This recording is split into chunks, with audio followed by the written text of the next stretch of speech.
So let's talk about the study that I'm going to be reviewing today. It's called the Democracy Perception Index for the year 2026. This is an annual survey of dozens of countries around the world. One of the most interesting parts asked 24,000 people in 84 countries, which country do you think poses the greatest threat to the world? And the majority of people in countries all around the world said the United States, including in the US itself, which is very accurate. Americans recognize that the US is the biggest threat to the world. And in pretty much all of North America and Latin America, Eurasia, and most of Africa, people recognize that the US is the greatest threat to the world. People in a few countries in Europe said that Russia is the greatest threat. That's because of the proxy war in Ukraine. And then a few countries in West Asia and North Africa said Israel is the greatest threat. But the majority of respondents in 65 out of the 84 countries that were surveyed said the US is the greatest threat to the world.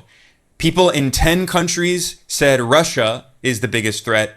In 7 countries, they said Israel. And then there were 2 other countries. The majority of people in Israel said that Iran is the greatest threat, and the majority of people in Japan said that China is the greatest threat. And another very instructive part of this report shows how US military bases are very unpopular all around the world. The US has more than 700 military bases and installations all across the planet.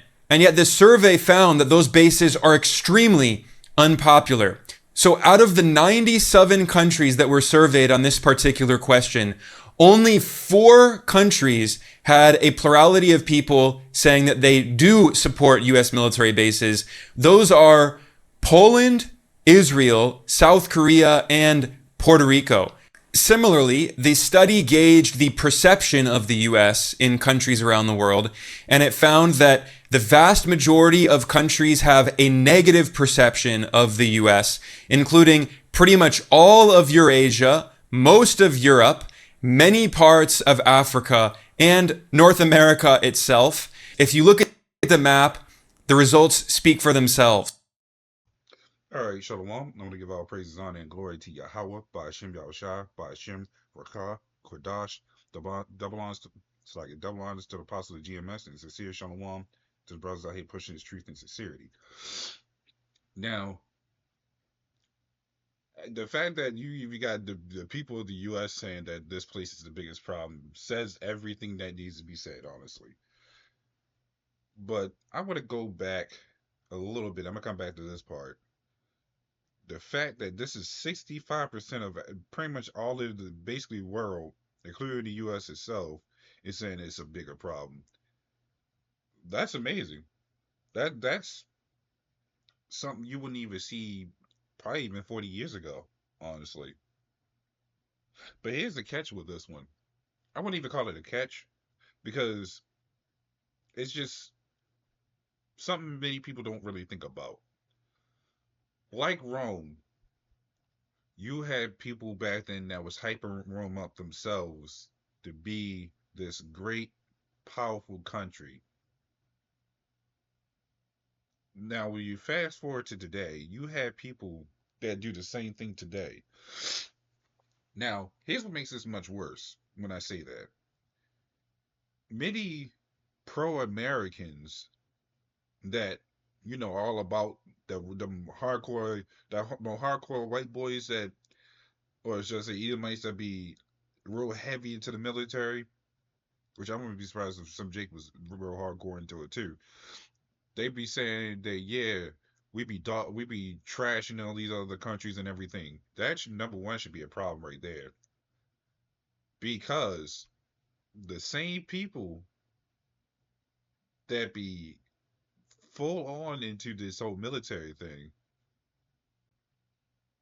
what happens when martial law kicks in and that hype is reversed upon you? When martial law gotta actually get down and dirty with its own civilians.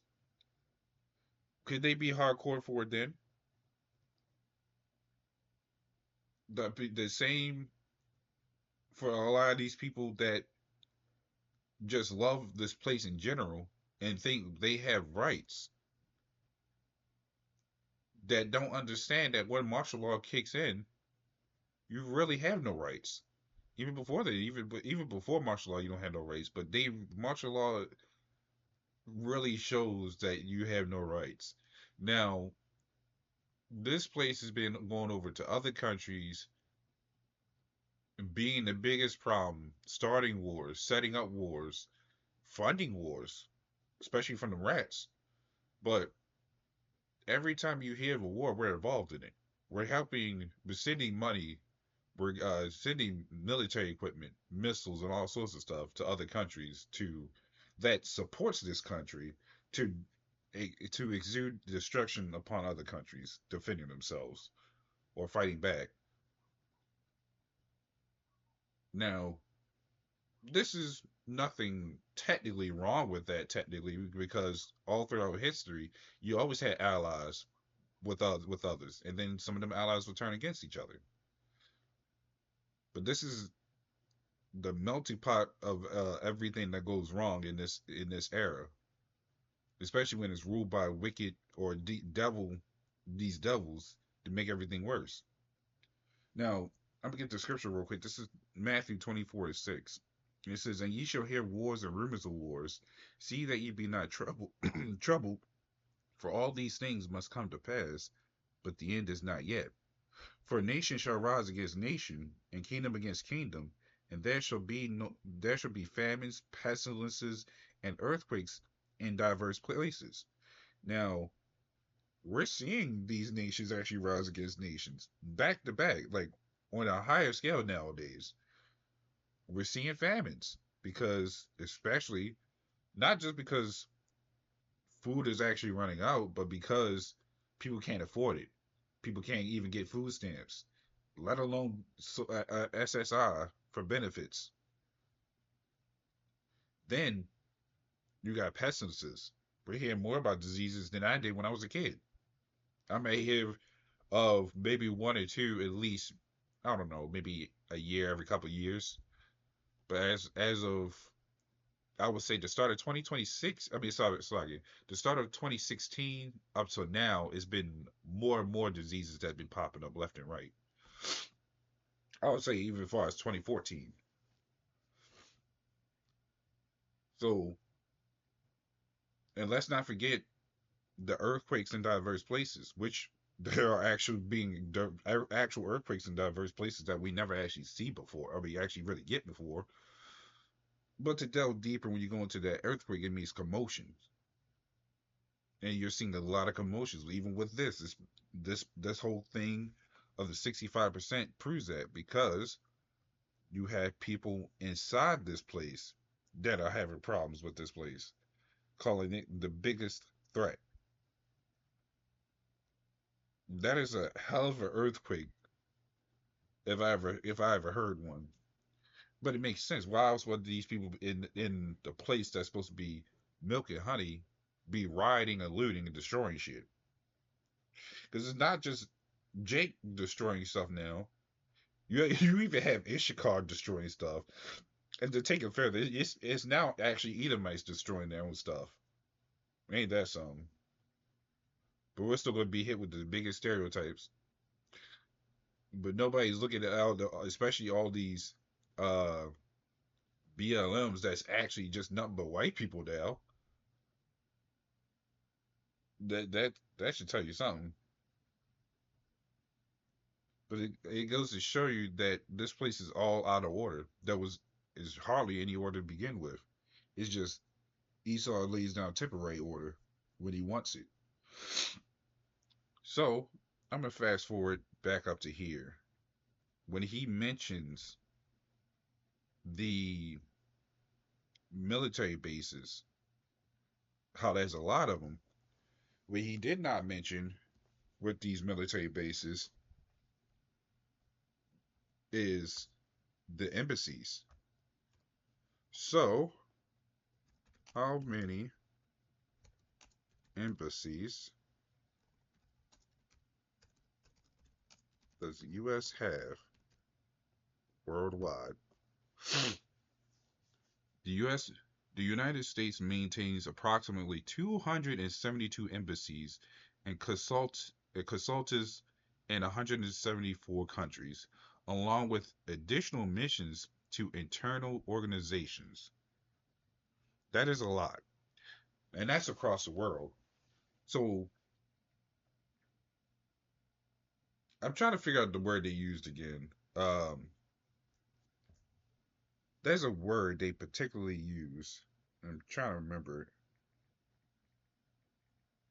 But basically, to basically boil it down, the U.S. could actually put penalties on these other countries, but no other country could put penalties on this place. How is that even possible? You gotta explain that to me. How is that even possible? But that's because they are the highest top ruling country in this era. They are Rome, Egypt, Greece, Assyria, and all these other places put together for high top ranking empires. So you have to understand that is a bigger problem. Now, another thing that was not mentioned, because this goes together. You got the military, the embassies, and then CIA organizations. So let's go into that real quick, because I believe I went into that before.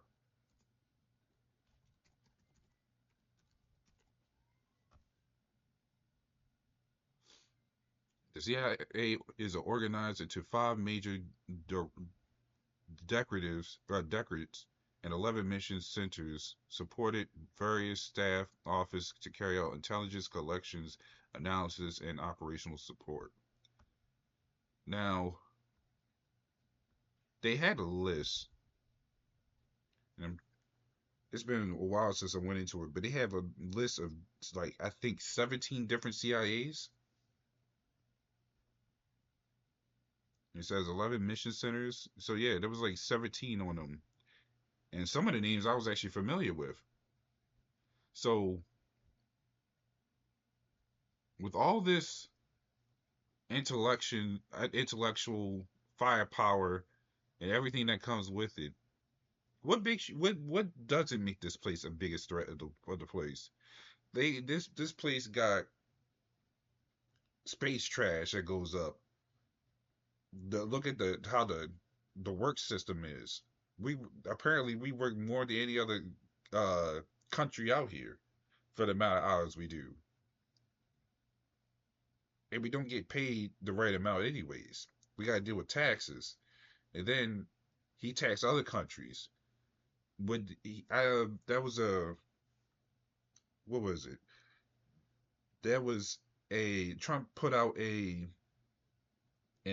oil embargo to basically take oil and make it worse for other people to live there, so they have to find other ways to survive, not just to eat, but to get water, to even barely get electricity.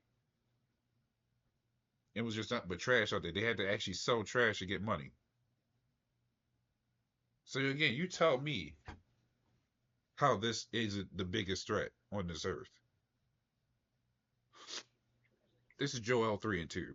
It says, I will also gather all nations and will bring them down into the valley of Jehoshaphat or Yahawashi and will plead with them there for my people and for my heritage Israel, whom they have scattered among the nations and parted my land. Now, for those that don't understand, plead isn't just saying please treat my people better and all this other stuff. It's just not that.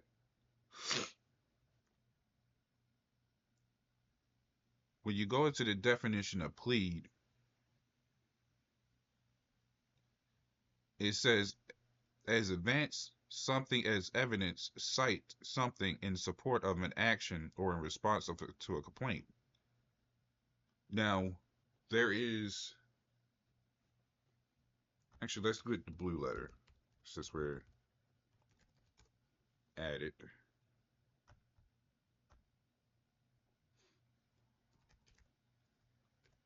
Because I feel like that would explain it better. What is this?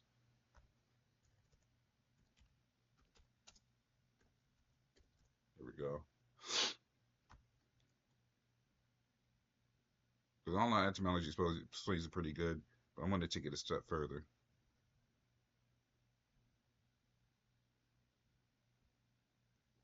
Here we go. To judge, govern, vindicate, punish. Mine is just going to the word plead. It says avenge, condemn, execute, judgment, judge, defend, deliver. To execute judgment. So you get the point. Opponent at law. So when he says that I will also gather all nations and will bring them down into the valley of Jehoshaphat and will plead with them for my people, it means he's going to judge for his people. All these nations got to pay. Sure, if you take out this place, okay, China's talking about trying to be the next America. So then that makes them a big problem. Who else next? Japan, Russia, Iran? They all got to get judged. So none of them could be the biggest threat on the earth, except for the Most High himself. That the Most High himself is the biggest threat because he's in control of all this stuff. But you take it out, if you're going to take out one place, the Lord said you might as well take it out, take all of them out, leave nothing left of them. There's no rulership for these people, except for my people. So that judgment is coming to all of them. So that's all I wanted to go into. So, Lord, one, this is a little edifying with that. Shalom.